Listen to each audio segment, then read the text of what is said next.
introduction, on va revenir à des choses plus corporelles, même si pour moi le corps, l'esprit, l'âme, ça ne font qu'un tout. Je vais vous parler des mémoires tissulaires et de l'ostéopathie dans le cadre des traces de la naissance et dans le déroulement de cette naissance, de cette grossesse. Il y a beaucoup de choses à dire. Mais comment est-ce que j'en suis arrivé à ça, à parler de ça et à être motivé par ça? C'est que, en tant que jeune kinésithérapeute, j'ai eu l'occasion de soigner un patient, on va l'appeler Joachim, et il venait chez moi pour des problèmes de névralgie, il avait mal à la nuque et des maux de tête. Et dans le décours du traitement, j'ai soigné sa tête, et à un moment donné, j'ai senti qu'il y avait une trace, une bosse, quelque chose de rond. Il avait 15 ans, je vois. Il y avait quelque chose de rond, ici au-dessus, au niveau de son pariétal gauche. Pariétal, c'est un os du crâne qui se trouve ici au-dessus. Et en fait, je lui dis, tiens, mais c'est bizarre, t'as une bosse là, c'est quoi? Il dit, je sais pas, j'ai toujours vu ça. Et finalement, en interrogeant sa maman, celle-ci m'a révélé que la naissance de Joachim avait été très compliquée. Et c'était terminé par une ventouse. Et cette ventouse avait laissé cette marque que Joachim a toujours maintenant et qui est vraiment imprimée dans ses tissus. Ça a été une chose. Une deuxième chose, c'est que j'ai soigné un autre patient quelques temps plus tard. Et celui-ci me disait qu'il avait l'impossibilité de mettre des cravates. Impossibilité de mettre des cols roulés. Et vous vous en doutez, en fait, ce qui se passait, c'est qu'il a eu, à la naissance, une double circulaire du cordon très serrée qui a mis sa vie en danger. Et c'est ça qui a fait que, tout à coup, je me suis dit, mais qu'est-ce qui se passe? Quel est l'effet de ces naissances par rapport à la vie et au devenir des gens? Alors voilà, je vais rapidement passer en revue, je ne veux pas trop traîner, mais vous dire un petit peu qu'est-ce que c'est que l'ostéopathie, je ne sais pas si tout le monde voit. C'est à la fois une philosophie, une science et un art. Une philosophie. La médecine ostéopathique cherche à répondre à la question comment stimuler la santé plutôt que de lutter contre la maladie. Ça, c'est vraiment essentiel. On va essayer de rechercher les capacités du patient à s'auto-guérir. Les trois plans du monde existentiel de l'homme, physique, psychique et spirituel, peuvent aider à apporter des réponses à cette question. C'est une science. Elle se base sur une connaissance approfondie du corps humain, de son anatomie et de sa physiologie. Elle s'inscrit également dans une dynamique de recherche scientifique, en suivant les progrès des connaissances. Enfin, c'est un art. L'art ostéopathique s'exerce par des méthodes principalement manuelles. La main occupe une place prépondérante dans la pratique, soutenue par cette connaissance anatomique. La main est elle-même guidée par le cerveau et le cœur du praticien. Alors, juste une petite définition plus théorique. La définition, l'ostéopathie est une approche diagnostique et thérapeutique des dysfonctions de mobilité articulaire et tissulaire en général et dans le cadre de leur participation à l'apparition des maladies. L'ostéopathie a été fondée par un médecin américain, le Dr Steve. Il a lancé la bannière de l'ostéopathie en 1864 et c'est lui qui est à l'origine de tous ces courants ostéopathiques et chiropratiques qui sont venus des États-Unis, qui sont arrivés ensuite en Angleterre et puis en Belgique, donc au cours des années 1955. L'ostéopathie, c'est quoi? C'est une médecine pratiquée dans tous les continents, et ce dans plus de 50 pays. En Belgique, près de 1700 ostéopathes exercent et sont membres d'une union professionnelle reconnue d'ostéopathie. L'Union professionnelle des ostéopathes de Belgique est reconnue par le Conseil d'État et par arrêté royal en 2003. Alors là, le plus important, les principes de base. L'unité de l'être, homéostasie et vitalité. L'interrelation entre la structure et la fonction et la bonne circulation des fluides. Pour commencer, l'unité de l'être, homéostasie et vitalisme. Le corps est une entité biologique, psycho-affective et spirituelle, indissociable en ses parties et qui interagit avec l'environnement. Tout dysfonctionnement d'une partie de cette entité peut modifier l'équilibre de l'ensemble de l'être. C'est ce qu'on appelle la tenségrité, ou simplement le fait qu'on pourrait comparer le corps humain à une toile d'araignée. Si on touche un endroit de cette toile d'araignée, on touche l'ensemble de la personne. Le traitement ostéopathique favorise l'autorégulation et l'autodéfense naturelle du corps. En deuxième lieu, l'interrelation entre la structure et la fonction. Le bon fonctionnement du système neuromusculo-squelettique assure des mouvements externes et internes harmonieux et permet une bonne physiologie musculaire. En cas de perturbation, l'ostéopathie va chercher à restaurer l'harmonie et la qualité des mouvements corporels. Enfin, un troisième principe, la bonne circulation des fluides du corps permet à toutes les cellules de ce corps de se régénérer. L'intégrité des systèmes circulatoires et de l'induction nerveuse est une condition indispensable à une bonne santé. L'ostéopathie et la grossesse. Pourquoi parler de ça maintenant? C'est parce que je pense que les bébés, les enfants, ils commencent à naître dès la naissance, dès la conception, et qu'une bonne santé de la maman est indispensable à la bonne santé de l'enfant. Alors, difficulté à concevoir un enfant, préparer son corps et son esprit à l'accueillir dans les meilleures conditions, cela est difficile. Notre société privilégie les muscles de l'action, de la performance, et renforce donc surtout les chaînes musculaires postérieures, telles que décrites par Madame Streuve, dans la méthode de chaînes musculaires et articulaires. Cela induit souvent des adaptations et des compensations perturbant le bon développement de la grossesse. La prévention en ostéopathie est un moyen efficace pour tenter de remédier à cet état de choses, en ostéopathie et dans tous les autres domaines évidemment. Bon, ceci étant dit, c'est dit, tiens, bizarre, dans quelle position il se trouve? Et il a l'air d'être bien dans cette position-là. Il lit son journal. Qui de nous ici est encore capable de se mettre dans cette position-là?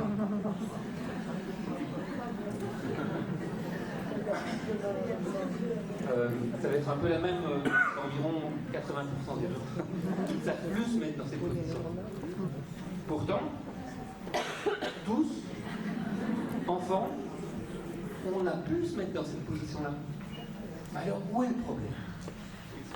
Le problème, il vient aussi de l'école. Il vient de la maternité, il vient des maternelles, il vient de tout ça. Il vient du fait qu'on ne met plus les enfants comme cela, on met les enfants sur des chaises. On met des enfants sur les bancs. On met des enfants sur le WC pour que justement ils soient plus facilement, je ne sais pas quoi, en tout cas ça rentre mieux dans notre culture. Je pense que de voir, je crois qu'on s'est revenu en arrière.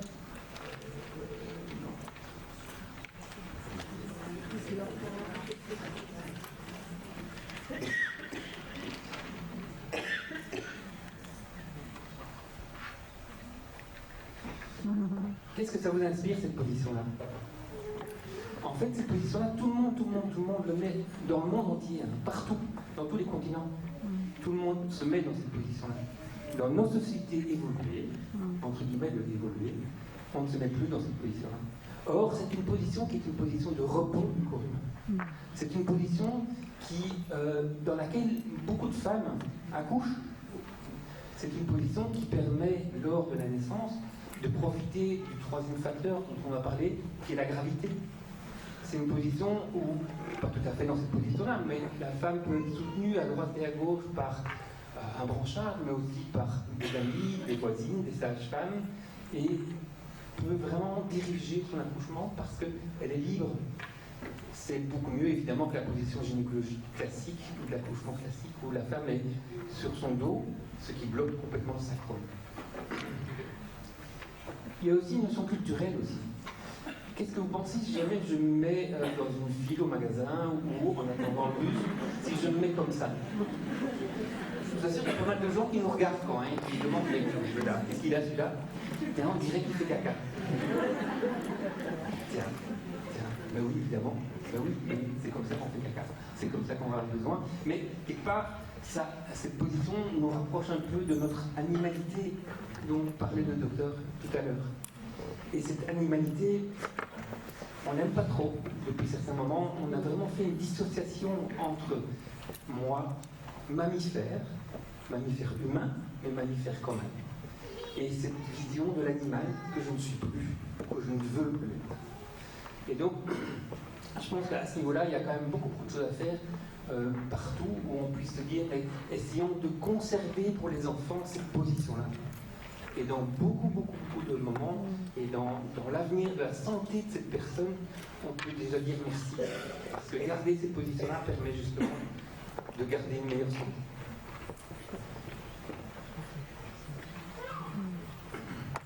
Alors, l'ostéopathie et la grossesse, on va un peu y revenir. Donc évidemment, cette position-là, par rapport au périnée, la position du monsieur là, à votre avis, c'est bien ou c'est pas bien? C'est une position qui permet en fait, et qui oblige en fait le périnée à rester souple, à rester dans une position et dans un état qui ne fasse pas que ce périnée soit tendu et soit serré, et qui permette au moment de la naissance que ce bébé puisse passer un peu plus facilement sur un périnée qui est sain. Et pas un périnée qui est hyper tendu parce qu'on est dans une société de la performance. Et la performance fait qu'on a tendance à vouloir porter son corps sur l'avant des pieds. On veut réagir au plus vite aux sollicitations que la société nous demande et aux pressions qu'on se met nous-mêmes. Et donc, on penche le corps vers l'avant. Ce corps vers l'avant qui est toujours penché tire sur les muscles postérieurs des chevilles, des mollets, et fait qu'il y a une certaine fibrose qui s'y met et qui empêche le tibia, donc le tibia c'est l'os de la jambe distendue, qui empêche le tibia de partir vers l'avant et d'autoriser la position du petit monsieur. Donc la grossesse induit la nécessité d'une adaptation permanente de l'ensemble de l'organisme de la femme et de sa posture afin de faire face au développement de l'embryon puis du fœtus. Consulter un ostéopathe pendant une grossesse aide à aborder celle-ci de façon plus paisible et confortable, grâce à des techniques douces, adaptées et ciblées. L'ostéopathie, bien sûr, ne dispense en aucun cas d'un suivi obstétrical conventionnel. Alors, en fait, avant, on ne marchait pas à deux pattes, on marchait à quatre pattes. Donc c'était peu à peu, on a acquis la bipédie pour libérer les bras, pour pouvoir cueillir, pour pouvoir monter aux arbres, pour pouvoir pêcher, chasser, etc. Cette bipédie, cette marche, et le fait qu'on soit latéralisé font que tous les bassins sont asymétriques. Que chaque bassin est asymétrique. Et donc, peu à peu, lors de la naissance, le bébé se trouve en face d'une situation où il ne pourra plus, comme c'est le cas pour les autres animaux, passer le détroit et le défilé sans rotation. Donc vient s'ajouter à la naissance une obligation de rotation. Alors je voudrais reprendre une phrase du docteur Le Boyer. Il disait: pour franchir l'étroit passage du bassin, la tête du fœtus et son corps après elle effectuent comme un mouvement de vrille, en sorte qu'il se tord sur lui-même, comme au pressoir. Et la tête du bébé, cette tête qui porte tout le poids du combat, au point de presque rentrer dans la poitrine, cette tête, comment n'éclate-t-elle pas? En fait, on en a déjà parlé ce matin, mais je vais le répéter, c'est que, à la naissance, le crâne n'est pas du tout ossifié. On pourrait comparer le crâne du bébé à notre Terre. À notre Terre avec les plaques tectoniques. Vous savez, c'est des plaques qui se déplacent, c'est comme si c'était sur du liquide. Et en fait, on pourrait comparer le cerveau du bébé à ce moment-là comme du liquide. Et les plaques qui sont là, ce sont les futurs os. Mais futures os. C'est-à-dire qu'à ce moment-là, elles sont encore membranaires. Donc il y a différents os, différentes plaques, entre lesquelles il y a des trous, il y a des espaces, des fontanelles. Il y en a 6 à la naissance, il y en a une devant, qu'on peut encore sentir, qui s'appelle... Oui, voilà. Derrière, qui est l'amida, et puis il y a thérion et astérion. Il y en a 6. Ces plaques permettent, ces fontanelles permettent aux plaques de se développer peu à peu, mais permettent surtout que lors de la naissance, le petit bébé puisse diminuer le volume de son crâne.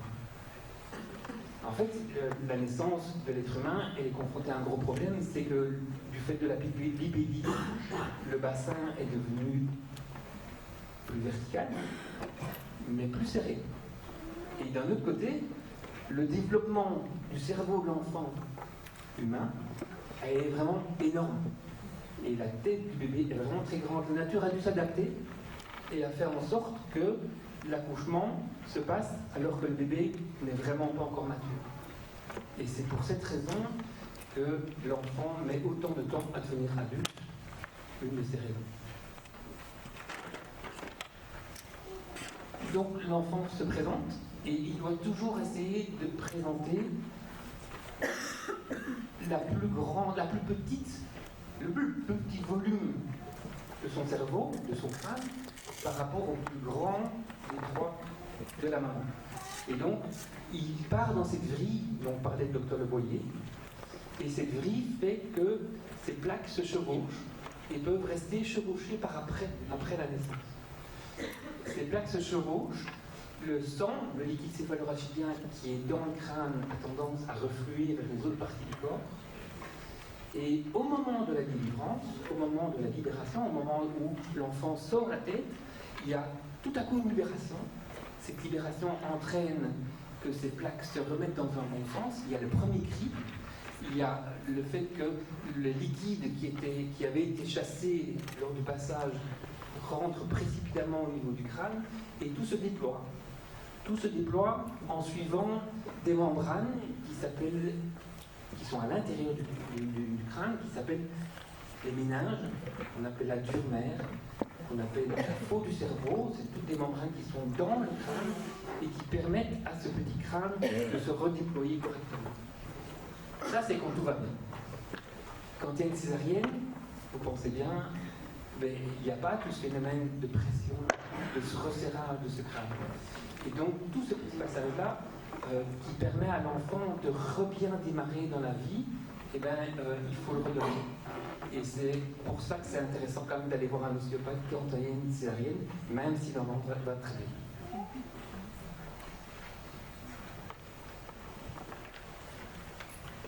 Alors, l'ostéopathie, je vais passer très rapidement. L'ostéopathie pour la grossesse, soulager les maux de dos de la maman, calmer les nausées et les vomissements par la meilleure circulation des fluides, apaiser les douleurs liées aux hémorroïdes, amoindrir les gonflements des mains et des jambes, faire adopter à bébé une position plus confortable pour la maman. Sauf que si le bébé se met parfois dans une certaine position, c'est peut-être parce que justement la maman a des endroits qui sont tendus, qui sont serrés. Donc desserrer, détendre, harmoniser le bassin de la maman, harmoniser la respiration de la maman, harmoniser la posture de la maman peut rendre la position du bébé plus confortable pour la maman, mais aussi plus confortable pour le bébé. Alors atténuer une sciatique en fin de grossesse, améliorer la capacité respiratoire, soulager, remonter acide et les maux d'estomac, atténuer les contractions et les risques d'accouchement prématuré, détendre le périnée, on l'a dit, corriger la posture, libérer les douleurs ligamentaires. Voilà les différences de posture par rapport à avant et après. Alors la naissance, même physiologique, la gestation et la naissance sont incontestablement source de traumatisme. Lors d'un traumatisme, c'est l'ensemble du corps qui est impliqué dans son unité physique, mentale et émotionnelle. Les os du crâne à la naissance ne sont donc pas ossifiés, on en a parlé. Il y a des facteurs mécaniques qui sont la compression, la rotation et la gravité. La compression, il faut savoir que au moment de l'expulsion, au moment donc où les contractions sont les plus fortes, au moment où la maman pousse avec son diaphragme, avec ses abdominaux, la compression peut atteindre sur le crâne du bébé 2,5 kg par centimètre carré. 2,5 kg par centimètre carré. C'est énorme. Alors les traces de naissance, il y en a qui sont visibles, comme celle de Joachim, et il y a celles qui sont invisibles, comme celle de la personne qui avait des problèmes pour la cravate. Il y en a qui sont dissipées, que la nature a pu faire en sorte d'équilibrer, d'éliminer, de dépasser, et il y en a d'autres qui ne sont pas dissipées et qui restent inscrites. Le postpartum, on va passer vite aussi, faciliter le confort dans l'allaitement, c'est très très important, traiter des douleurs persistantes, pour la maman bien sûr, lombalgie, sciatique, anacardienne, et c'est plus spécifiquement lié à l'accouchement en tant que tel, la position, les efforts d'expulsion, l'expression abdominale. L'expression abdominale, c'est quelque chose qui se faisait, heureusement, j'espère de moins en moins, mais qui consistait à quelqu'un d'extérieur venir pousser sur le ventre de la maman pour faciliter, pour pousser le bébé vers l'extérieur et vers le bas. L'épisiotomie, les chutes péridurales, la césarienne, restaurer une posture de confort pour la maman, optimiser la rééducation périnéale et favoriser ainsi un retour normal aux activités de la vie. Et pour le nouveau-né, la position du fœtus dans l'utérus, la naissance, les chutes, le handicap, la maltraitance physique ou psychique, l'enfant en garde une mémoire tissulaire, on en a parlé, inscrite dans son corps. Ces tissus peuvent perdre leur qualité d'absorbeur de choc psychique ou physique. On parle ici, entre autres, des fascias. On parle beaucoup des fascias, de la fasciothérapie, des choses comme ça, c'est justement pour essayer d'aider à ce que les choses se remettent bien. Le corps de l'enfant nous permet de lire ces traumatismes qu'il a vécus. On peut sentir chez l'enfant des directions, par où il va plus facilement, par où il va moins bien. L'ostéopathie vise à redonner une qualité tissulaire essentielle au maintien de l'homéostasie de l'enfant. Alors ici on va un peu parler de certaines postures que l'enfant peut garder, et garder de manière préférentielle. Ici on a parlé de la posture de l'escrimeur, qui est une posture technique, enfin classique, que les praticiens en réflexe archaïque connaissent bien, puisque c'est une position de réflexe archaïque. Si l'enfant reste comme ça tout le temps, ça pose un problème. Ça veut dire qu'il y a des tensions, qu'il tourne plus facilement la tête d'un côté, et que là il faut l'aider. Alors, l'ostéopathie pédiatrique s'intéresse à beaucoup de choses, aux coliques du nourrisson, et essaie de trouver des solutions aux coliques du nourrisson, au reflux gastro-œsophagien. Vous savez ce que c'est? C'est la montée acide qu'on sent comme ça, le brûlant, comme on appelle. Et ces remontées acides chez l'enfant sont pour l'instant énormément traitées par des médicaments. Des médicaments inhibiteurs de la pompe à proton, et qui elles-mêmes font qu'il y a moins d'acidité dans l'estomac et donc fait que c'est plus difficile pour l'enfant de digérer ce qui arrive.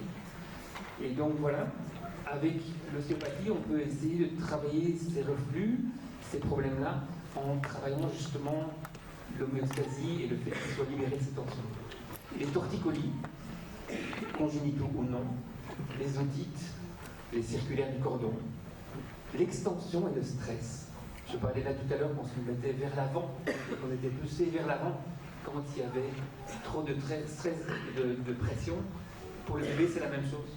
Un bébé qui est stressé, qui a été imbibé de cortisol ou du stress de la maman pendant la grossesse, peut venir déjà au monde stressé.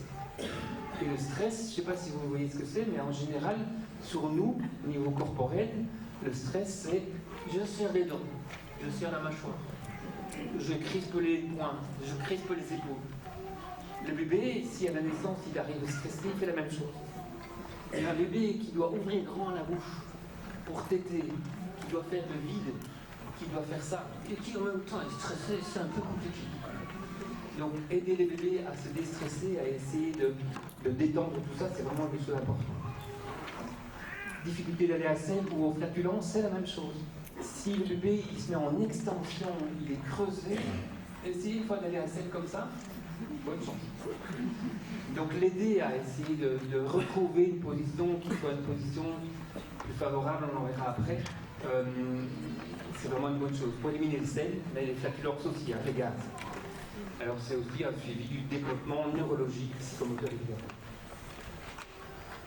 Alors, la naissance peut garder des traces au bébé aussi. Est-ce que vous voyez ici ce bébé, on voit vraiment qu'il a le côté gauche à l'arrière du crâne aplati, alors que devant, il a une petite bosse au niveau du front à gauche. Que ses oreilles ne sont pas tout à fait, on n'en voit pas très bien l'oreille à droite, mais ses oreilles ne sont pas du tout au même niveau. Donc le crâne, en fait, fait ce qu'on appelle une déformation du crâne, une plagiocéphalie. Une plagiocéphalie à gauche qui est liée à, on ne sait pas, ça peut être lié à une position qu'il avait dans le ventre de sa maman, ou peut-être qu'il était en siège et que sa tête venait cogner toujours le diaphragme ou la tête du côté droit, et que quand on est couché sur le dos, il aura toujours la tête appuyée à gauche, et donc le crâne va se déformer sous l'effet de la pesanteur de ce côté-là.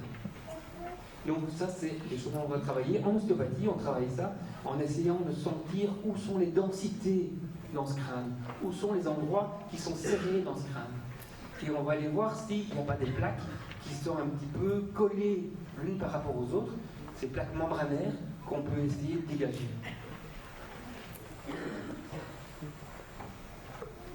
Alors là, c'est le cas d'un autre petit bébé qui a eu une naissance très très très difficile. Et je ne sais pas si vous observez, mais regardez un petit peu son cou. Et en fait, il a un torticolis de ce côté-là. Et il a ce qu'on appelle une petite ampoule. C'est-à-dire que sur le sternocléidomastoïdien, il y a eu une petite déchirure ou un kyste qui était là peut-être avant la naissance. Et si on pense que c'est plutôt pendant la naissance que c'est arrivé. Et qui fait que ce petit kyste qui va se résorber, hein, je vous rassure, mais qui va se résorber si on l'aide par de la kinésithérapie, par de l'ostéopathie, pour essayer justement de faire en sorte que cet enfant puisse restaurer une mobilité à droite et à gauche convenable. Cet enfant, je le suis régulièrement encore maintenant, il va très bien, il va vraiment très très bien. Mais par contre, regardez un petit peu au niveau de son crâne, entre le front et l'endroit où il y a des cheveux, vous voyez vraiment une petite bosse. Et bien ça, c'est typique d'un chevauchement qui a eu lieu entre les deux os du crâne, les pariétaux et les frontaux, et qui font que cette naissance n'a pas permis à cet enfant de redonner cet élan, et qu'il reste des traces de chevauchement qui font que l'ensemble de la fonction de cet enfant est perturbée. Et donc travailler ça en douceur permet justement de lever ces condensations, lever ces duretés, lever ces chevauchements, pour que le crâne du bébé et que le cerveau du bébé puissent se développer de manière correcte et harmonieuse et symétrique. Alors, on parlait des déformations du crâne, c'est aussi valable en cas de gémilité. Si vous avez deux enfants qui sont dans le ventre de la maman et que leur tête se touche, on appelle, il y a souvent un enfant qui a le crâne moulé. Donc ça veut dire que le crâne est vraiment complètement déformé. Là aussi, hein, ce bébé peut aller très très bien sans aucun besoin de soins. Ça peut récupérer très très bien, mais régulièrement il y a aussi besoin de redonner un petit peu de l'énergie, d'aller restimuler la santé de cet enfant. Nous regardons aussi les asymétries du visage et des oreilles, qui justement nous donnent un petit peu les mêmes indications, les mêmes pistes de traitement. Le sommeil, hein, et l'importance de la position de sommeil aussi. Est-ce que l'enfant dort sur le dos? Est-ce qu'il dort sur le ventre? Est-ce qu'il dort sur le côté? Les problèmes de pleurs, d'irritabilité, un enfant qui a des tensions comme ça dans son crâne, dans son corps, ne va pas spécialement plus facilement pouvoir se calmer, il va pouvoir être irritable. Et même si les pleurs sont nécessaires et permettent de dégager parfois des choses au niveau émotionnel, il y a des moments où ces pleurs sont aussi des pleurs de douleur, des pleurs de mal-être, et il faut y être vigilant. Alors le test de Guthrie, c'est simplement, les sages-femmes connaissent bien, c'est un petit test qu'on fait au niveau des mains ou au niveau des pieds pour récolter des gouttes de sang, pour essayer de voir s'il y a une présence de certaines maladies. Ces tests se font en serrant très très fort les mains pour essayer de faire sortir une goutte de sang, que ce soit au niveau des mains ou au niveau des pieds. Et nous, on vérifie simplement, il faut savoir que dans chaque main, il y a 26 os, on essaie de vérifier que justement il n'y ait pas de problème à ce niveau-là, et on essaie de remettre de l'harmonie là aussi. On vérifie l'appareil locomoteur, ça je vous passe les détails. On fait attention à tout ce qui est forceps, évidemment, quand on emploie des forceps, même si c'est très très bien ajusté, même si c'est très très bien fait, on met des forceps, on les met au niveau des malaires, des zygomatiques, et il n'y a rien à faire, on emploie les forceps pour essayer de remettre la tête en synchronisme, dans parfait alignement pour qu'il puisse passer plus facilement. Et donc on emploie des forces de torsion, de traction, qui peuvent laisser des traces. Et donc on doit absolument vérifier si les différents os du crâne, les os de la face, sont bien libres à ce moment-là. Les ventouses, c'est la même chose, je vous parlais de mon petit patient, là, Joachim. Et puis la césarienne, même chose, pour les raisons que je vous ai dites tout à l'heure. Là aussi, c'est des positions qu'on appelle métatarsus varus, c'est une position du pied où très très souvent c'est positionnel. C'est-à-dire que l'enfant a été dans le ventre de sa maman avec les pieds serrés comme ça, et qu'en sortant, il garde cette position-là. Il faut vérifier si c'est vraiment une position, et si c'est pas un travail plus en profondeur qu'il faudra faire, en essayant de voir en orthopédie des choses comme ça, pour mettre éventuellement des petites semelles pour aider l'enfant, ou des petites coquines pour aider l'enfant à se corriger. Alors l'ostéopathie pour les enfants, c'est très doux. Ça doit être doux. Si vous entendez un ostéopathe qui craque un bébé, ça arrive, malheureusement. Ou si vous entendez des ostéopathes qui ont tendance à faire des mouvements très brusques avec la tête du bébé, je ne prendrai pas les risques, personnellement. Donc c'est tout doux. C'est vraiment tout doux. Tout ce qu'on cherche à faire, c'est essayer d'être un appui. Simplement essayer de mettre un endroit où le corps puisse venir faire lui-même son déroulement. Le déroulement du fascia, c'est comme si vous aviez un téléphone, mais pas des GSM, pardon, les vieux téléphones à cordon. Et bien si vous preniez un téléphone comme ça et vous le teniez, et bien, le téléphone étant en bas, et bien, il va se dérouler comme ça. Le déroulement du fascia qu'on fait à ce moment-là, c'est le bébé qui le fait. Et nous suivons les mouvements du bébé. Si on dit je vais faire revivre à ce bébé physiquement sa naissance, il y a quelque chose qui ne va pas à ce niveau-là. Je pense qu'on peut proposer à l'enfant d'avoir un appui et de prendre appui et que lui puisse venir se dérouler. Mais ce n'est pas moi qui vais imposer à l'enfant de revivre quoi que ce soit. Comme ceci, au niveau physique. Vous voyez que c'est tout doux. Là, j'ai demandé aussi à la maman de tenir le sacrum. Parce que le sacrum, c'est vraiment l'endroit où tout le système au niveau des méninges du corps s'arrête. On sait qu'il y a un lien complet entre toutes les membranes du crâne, toute la colonne vertébrale, jusqu'au coccyx. Et donc, si on peut avoir un point d'appui par la main de la maman, enfin à cet endroit-là, ça me permet de travailler mieux au niveau du crâne pour donner le bon appui que le bébé a besoin. Vous voyez que pour l'enfant, c'est pas désagréable.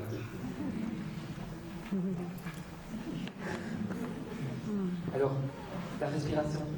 Combien de personnes bloquent leur respiration? Combien de personnes sont avec une respiration complètement superficielle?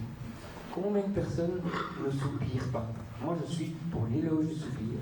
C'est-à-dire essayer vraiment régulièrement de penser plusieurs fois sur la journée, d'inspirer à fond, d'expirer à fond et d'inspirer et bailler un bon coup. Alors, j'ai encore un peu de temps, ça va? Oui. Au niveau succion. Donc la succion est vraiment quelque chose de très très important. Et on parlait là tout à l'heure des enfants qui naissent stressés, qui ne parviennent pas à ouvrir bien la bouche. C'est la même chose pour les enfants et le problème de la succion. Ce problème de succion peut venir de différentes choses. Comme je vous ai dit tout à l'heure, les os du crâne ne sont pas soudés à la naissance. Il y a même des os, des plaques membranaires, qui sont en 4 parties. Par exemple, l'occiput, qui est tout à fait derrière, est à la naissance en 4 parties différentes. Or, entre ces parties, et avec la torsion et les rotations que le bébé doit faire pour descendre et pour passer, pour naître, entre ces parties passent des nerfs très très importants pour la langue. Ce nerf qu'on appelle le glossopharyngien, donc glosso c'est la langue, pharyngien c'est le pharynx, Il y a l'hypoglosse, qui est un des nerfs principaux de la motricité de la langue. Il y a le nerf vague aussi. Et bien, ces nerfs vagues, ces différents nerfs, peuvent être comprimés par ces différentes pressions que l'enfant a subies à la naissance. Libérer ces différentes parties des os, simplement avec des petits écartements, des petites pressions, des petits ajustements, et tout doux, peuvent libérer un enfant qui ne sait pas mobiliser sa langue. Et pour téter, pour avoir le sein et pour avoir du lait, il faut que l'enfant fasse le vide dans la bouche. Il fait le vide en fermant les lèvres autour du sein et en faisant un mouvement de vague avec la langue. Il faut donc que la langue fonctionne vraiment bien à droite et à gauche. Et donc ce mouvement, il faut essayer de le récupérer le plus vite possible. Cette langue qui fait ce mouvement-là oblige l'enfant à respirer par le nez et donc lui permet de développer toute cette partie à ce niveau-là, au niveau de tout ce qui est massif facial, s'y tête bien. Donc l'allaitement maternel est non seulement bon pour le lait que la maman lui donne, mais aussi pour les efforts que la langue va faire pour développer l'ensemble du visage et du crâne. En outre, on a remarqué, et on sait, qu'un enfant qui aurait un mouvement crânien qui est affaibli, qui est diminué, avec la succion, peut vraiment augmenter et libérer ce mouvement crânien. De même pour les enfants qui mettent leur pouce en bouche, c'est un peu la même chose. Ils vont stimuler le palais, qui va faire bouger l'ensemble du crâne. La langue, donc vraiment bien regarder que cette langue soit bien libre aussi de manière organique. Est-ce qu'il y a des freins à la langue? Et les freins de langue, Dieu sait si on constate maintenant de plus en plus leur influence vraiment importante dans la bonne qualité de la succion, mais après, la déglutition et la phonation, c'est vraiment très important. Et le frein de langue ne se limite pas à simplement une langue qui sort et qui sort un petit peu au niveau des lèvres, mais le frein de langue, c'est aussi quelque chose qui doit pouvoir être vertical. Et vous pouvez avoir des freins de langue qui n'empêchent pas la langue de sortir, mais qui empêchent la langue de monter et de pousser le mamelon, le téton, contre le palais. Vraiment surveiller ça, c'est vraiment quelque chose qui, à mon avis, sera très important et de plus en plus. On sait qu'épigénétiquement parlant, il y a de plus en plus de freins de langue. Alors la petite bouche, on en a parlé tout à l'heure, c'est le stress, c'est la tension, c'est vraiment tout ce qui se passe à ce niveau-là. La tétine ne pousse ou rien. Bien sûr que rien, c'est mieux. Si l'enfant n'a pas besoin de téter, si l'enfant n'a pas besoin de téter, que ce soit pour se nourrir, mais aussi pour se satisfaire, pour simplement se faire du bien au niveau affectif, émotionnel, en tétant quelque chose. Il vaut mieux pour moi mettre une tétine à un certain moment que le pouce, à partir du moment où l'allaitement maternel est bien lancé. Pourquoi? Parce qu'une tétine, à un certain moment donné, on peut lui proposer de l'enlever à 2 ans et demi, 3 ans, tandis qu'un pouce, c'est plus compliqué. Au niveau psychiatrique, je ne suis pas sûr que ce soit tout à fait la même interprétation par rapport au psy. Parce que, enfin voilà, ça c'est un autre débat. Alors, un autre point qui est vachement important aussi, c'est la communication. En fait, le bébé, dès la première heure, dès le premier jour, il communique, il est déjà en communication. Très très souvent, il est déjà tellement en communication et il nous regarde déjà tellement avec un regard tellement intense qu'on se demande mais qui apprend qui à quoi? C'est quoi l'échange? Est-ce que je reçois plus que lui? Est-ce que lui reçoit plus que moi? On s'en fout, mais il y a quelque chose de très riche à ce niveau-là. Voilà une des techniques qui est communément, qu'on connaît quand même assez bien, qui est le léopard sous sa branche. Je voulais montrer ici l'importance de ce que moi personnellement j'estime indispensable dans tout traitement chez le bébé, c'est la décompression. Ce bébé, il a été comprimé, il a été serré, il a été compacté. Que ce soit un bébé qui soit né par césarienne, qui soit né par toute autre voie, par siège, position normale, en occipito sacré, ce bébé a été comprimé. Un enfant adore la décompression. Et nous aimons bien aussi la décompression. Qu'est-ce qu'on dit quand on est un petit peu sous tension et qu'on va un petit peu se décompresser? Et bien c'est la même chose pour les enfants. Et dès la naissance, l'enfant adore cette décompression. Vous voyez qu'ici, cette décompression, c'est la tête du bébé sur mon avant-bras, qui pend un petit peu dans le vide, mais qui est soutenu quand même. Le bassin du bébé est dans le vide, dans l'autre sens. Entre les deux, il y a une légère traction, une très légère traction naturelle, que l'enfant adore. En tout cas, celui-là, il adore. Vous voyez aussi que j'ai ma main, la main droite, donc pas celle qui est en dessous du corps du bébé, mais la main droite qui est au niveau de son sacrum. En fait, les petits tapotements, merci Madame Estreuve, les petits tapotements, les petites pulsions sur le bas du dos, sur toute la colonne, les bébés adorent aussi. Et pourquoi est-ce qu'ils adorent? Ils adorent parce que ça permet, quand l'enfant a des gaz, des flatulences, des choses comme ça, de tout comme sur un verre avec de l'eau pétillante, on va taper sur le verre, et bien les petites bulles vont remonter. Et bien les petites bulles qui pourraient être à cause de certaines coliques ou de certains maux de ventre, en tapotant comme ça, permettent de dégager les gaz, dégager les selles et permettre vraiment une éducation plus facile. Voilà, c'est un exemple. Il y en a encore un autre. Et ici, vous voyez que la position est un petit peu différente, mais que j'empoigne avec ma main droite tout le bassin du bébé. Et avec cette main droite, je peux sentir par où le bébé a tendance à aller plus facilement ou à aller plus difficilement. Comment est-ce qu'il peut essayer de gérer ses tensions, ses appuis que je lui donne pour, comme le fil du téléphone, se dégager. Alors ça c'est une position qui s'appelle la position du pacha. C'est une position qui est une position que les bébés adorent aussi. Et c'est une position qui me permet de faire la même chose un peu que la petite personne, le monsieur chinois qu'on avait vu tout à l'heure. C'est une position qui permet, en le prenant comme ça, j'ai sa tête contre moi. Je conseille de faire ça en peau à peau par les parents, papa, maman. Et j'ai la tête contre moi et je descends son bassin. En fait, je le décomprime dans l'axe vertical.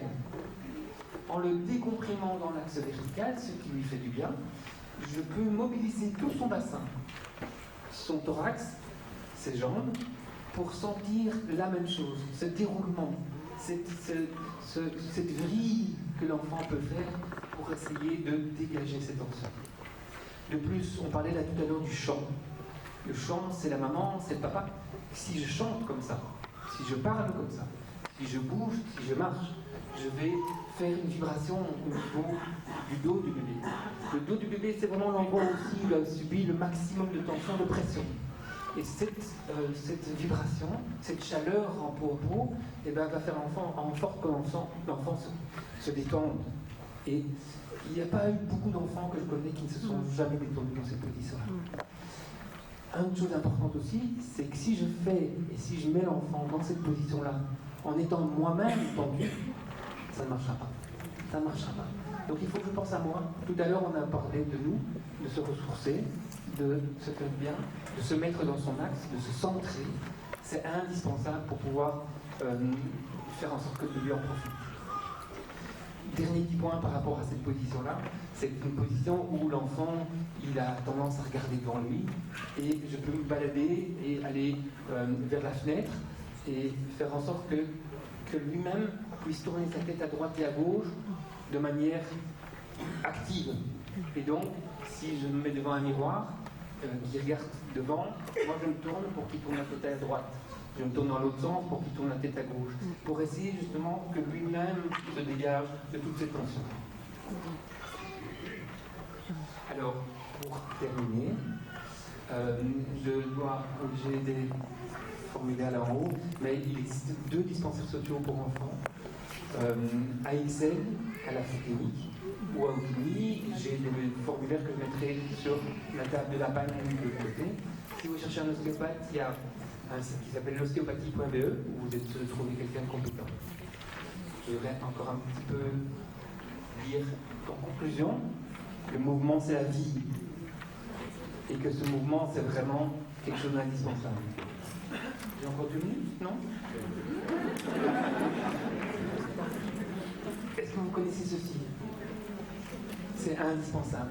Le nombre de parents, 2 petites choses, le nombre de parents que j'ai en consultation et qui arrivent chez moi culpabilisés ne sachant pas quoi faire, cherchant partout chez le beau-frère, la belle-sœur, femme d'aujourd'hui, l'Internet, comment on doit faire. Mais je leur dis, mais qu'est-ce que vous sentez plutôt que qu'est-ce que vous pensez? Revenez à votre instinct. Revenez, on est des mammifères, on a un instinct. Cet instinct est souvent juste, pas toujours, mais très souvent juste. Donc, revenez à ça. Vous êtes les meilleures personnes pour s'occuper de votre enfant. C'est essentiel. Donc, le mieux, ce n'est pas le sein, ce n'est pas non plus le biberon. Le mieux, ce n'est pas de le prendre dans les bras. Ce n'est pas non plus de ne pas le prendre dans les bras. Le mieux, ce n'est pas de le poser de telle manière. Ce n'est pas non plus de le poser de telle autre manière. Le mieux, ce n'est pas de le couvrir de telle façon. Ce n'est pas non plus de le couvrir d'une telle autre façon. Le mieux, ce n'est pas de lui donner de la nourriture en purée. Ce n'est pas non plus de lui donner de la nourriture en morceaux. Bon. Car si tu vas bien, ils recevront le mieux. Car le mieux, c'est toi. Car si tu te sens sûr de toi, ils se sentiront aussi sûrs d'eux-mêmes. Car si tu estimes bien faire, ta tranquillité et ton bonheur les atteindront aussi. Car le mieux, c'est toi. Cessons de dire à chaque père ou à chaque mère ce qui est le mieux pour lui ou pour elle. Ce qui est vraiment le mieux pour les enfants, c'est toi. Donc,